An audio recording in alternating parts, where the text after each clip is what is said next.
This is Hanging Heavy.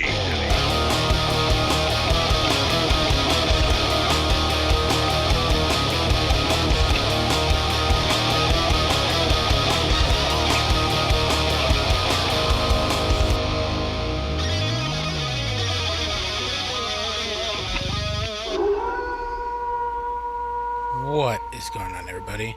Welcome back to a special episode of Hanging Heavy. Now, what makes this episode special is that today is Friday the 13th.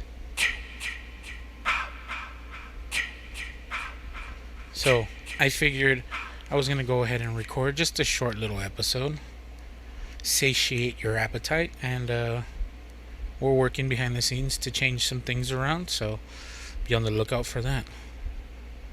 But without further ado, let's get into Friday the 13th.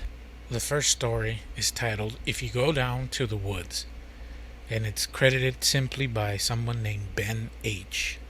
A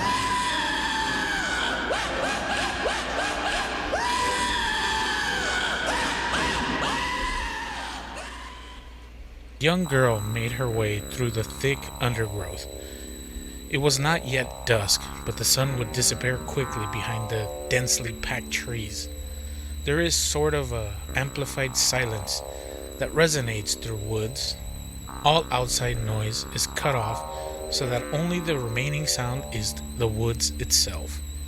That's why the sudden crashing to the side of the girl startled her so much. Animals know the danger of making such noise. This was no animal.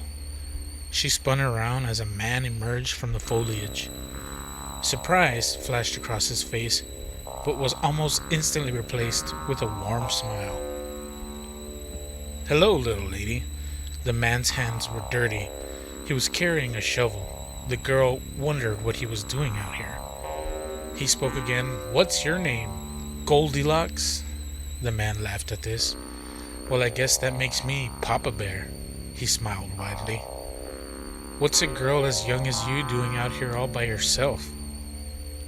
"Looking for my friend Janie." "Well, I can help you look for her." He grabbed a hold of her hand.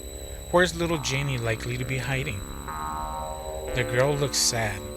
"She's not hiding. She's missing. Me and Janie used to play in the woods together, but last week she didn't come back." "The woods can be a dangerous place for a little girl. Don't worry though, I'll take good care of you." Again he smiled that big smile of his. The man began to lead the girl further into the woods. Hand in hand, they walked until the trees towering above them entirely blocked out the sky. The girl shivered. "Poor little thing, you'll catch your death." They both stopped as the man laid down his shovel. He took off his jacket and helped the girl into it. He gave her shoulders a gentle rub. "Do you want to know a story about these woods? Bad things happen in here. That's what I've heard. There was once a little girl who was walking through here all alone. It had gotten so dark that she couldn't find her way back home. Luckily for her, she found a nice man in the woods." "Lucky for her," the girl said.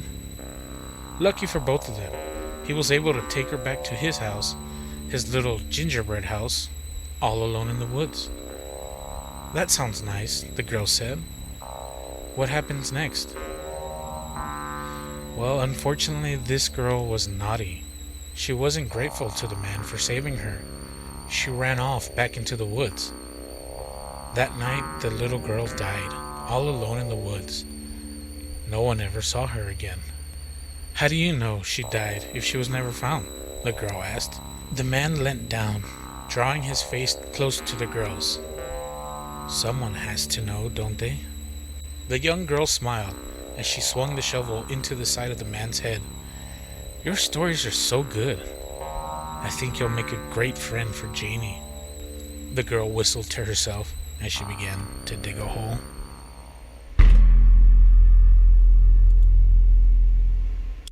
This next story is titled Small Town Mysteries, and it was written by Christine Druga. Druja? Yeah, you get the idea.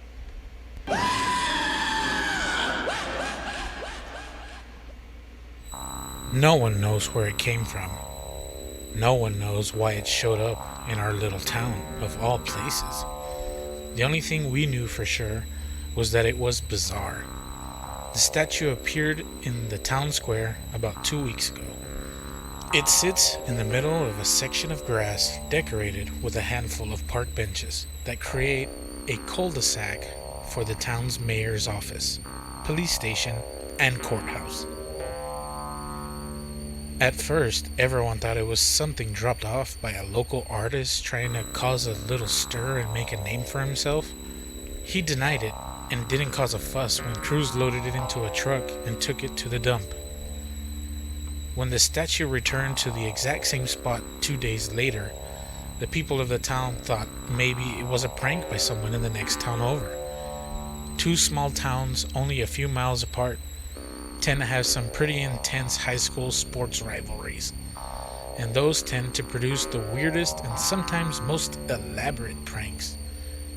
No one from that town claimed responsibility either, and the statue was removed once again. The next day, the statue mysteriously appeared once more. I decided it was time to go take a look. There was a decent crowd surrounding the 8-foot-tall obelisk. There isn't much that goes on in a small southern town, and a mystery like this was bound to have everyone talking. The sculpture was shaped like a man. It stood upright and had 2 arms and 2 legs. No tail or horns or a claw. The limbs were too long, and it had 6 long fingers on each hand. The head was smooth and bald, with 1 large eye, a wide bulbous nose, and a too long mouth. It was as strange could get. Some people thought it was funny. Some thought it was creepy. But we were all unsettled by it. The monument drew a near constant crowd for a few days before people started disappearing. Now, people go missing. Everyone understands that, despite how tragic it is. It is, however, highly unusual for 12 people to vanish without a trace in the span of a week from a town with less than 4,000 residents. The statue was put on the back burner by pretty much everyone, while the gossip switched to the possibility of a serial killer or human traffickers plaguing our little slice of utopia.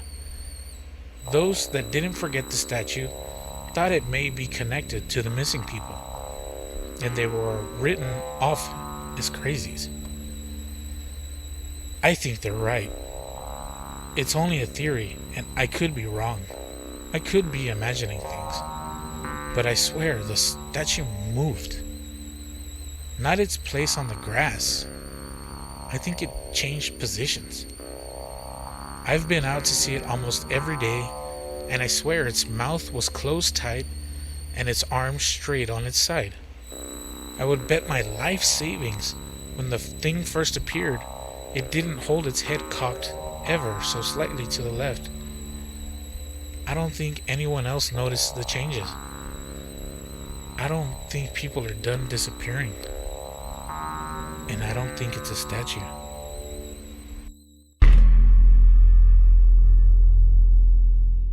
Well, this was a nice little Friday the 13th segment for you guys. Hopefully you guys enjoyed it.